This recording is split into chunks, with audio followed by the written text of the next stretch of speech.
I bought up all the Bitcoin in 2011, and I'm going to crash the market. Oh, have you guys been watching Bitcoin lately? People are calling it going to 80 grand. It was at 8 last night. I don't know where it is now.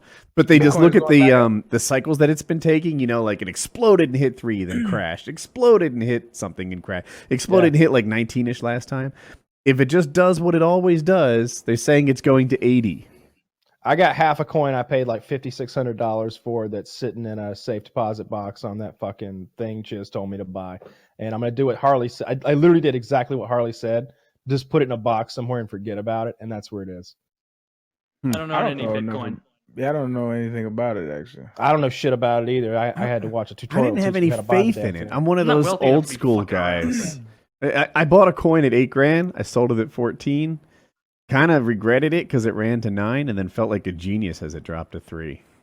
It's it ran to 19, coin? yeah. Nah, man, if we start explaining cryptocurrency, like we don't. I'm not the guy for it. Yeah. None of us are. We essentially know what it is, but we can't explain it well enough not to sound like it's like basically fucking just idiots. like untraceable currency, right? No, there's a ledger. There's a public ledger, so it's not as untraceable as like cash is, But Harley laid it out. Use it on the. I'm sorry. Go ahead. We had a guest, Harley, who laid it out so well. He's like, what if it's the old school days and we say that this thing, gold, it's yellow metal. It's kind of weak. You can't make any tools out of it, but that's what's valuable. Gold is the thing that you want more than all the other useful metals, right? And you'd be like, that's a little crazy, but it's generally adopted and everyone says. And now I tell you, no, Arian, you don't want gold.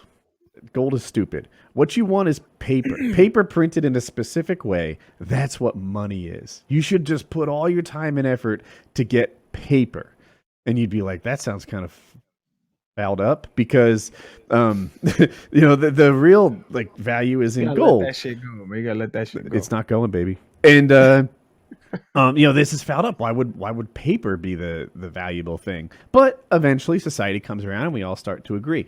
And now I come along and I say, you know what, Arian? You don't want paper. What you want are a string of letters and numbers that are a solution to a math problem that's easy to solve one way, but not in reverse. And you're like, really? Like, that's what trust me. This string of letters and numbers that you keep on a USB drive, that's what value is. And it's just as crazy as all the other things I mentioned, but it's the next one, or it's not. It's basic economic supply and demand, but I thought there was something else to it as far as like the traceability of it, which made it so sexy. You're gonna have to get a YouTube video out. I'm not gonna make myself sound like the dummy that I am when it comes to crypto. I've watched. You know what cryptocurrency is like for me? It's like the plot of what's the time travel movie that's really difficult to understand? Interstellar. No, I know what he's talking about. The one where they go in boxes and they can only travel forward or something. Boxes.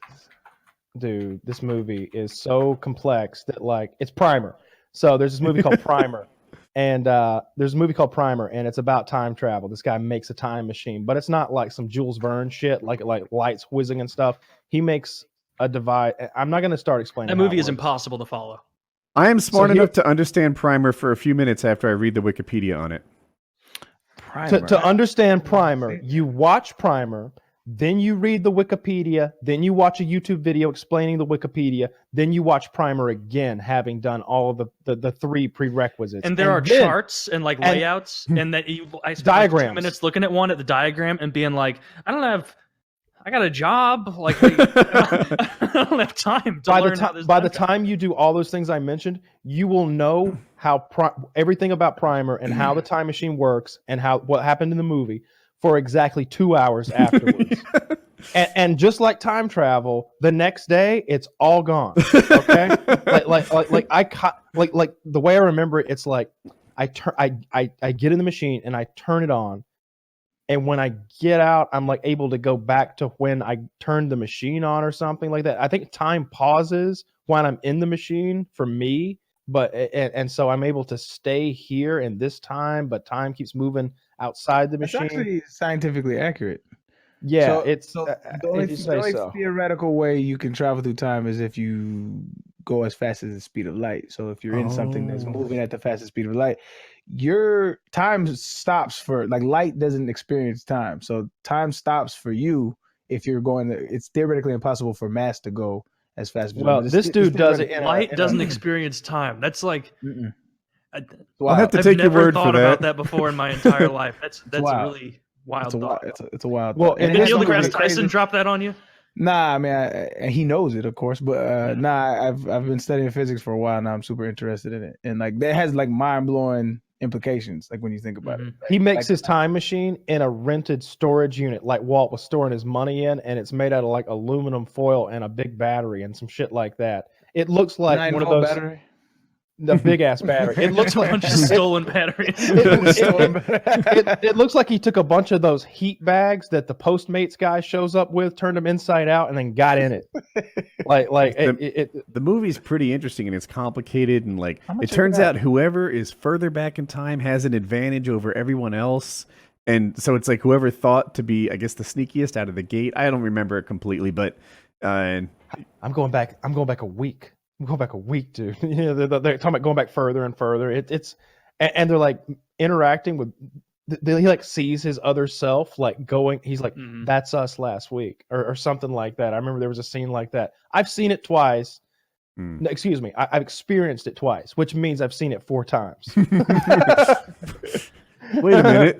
Time travel. Time travel. All right. So this version of you has seen it twice. Yes, because I feel like the only way to experience it is the way I described, where you watch it, Wikipedia, YouTube, watch it again, and now you've got it for like literally a week, and then you're like, wait a minute, what the fuck?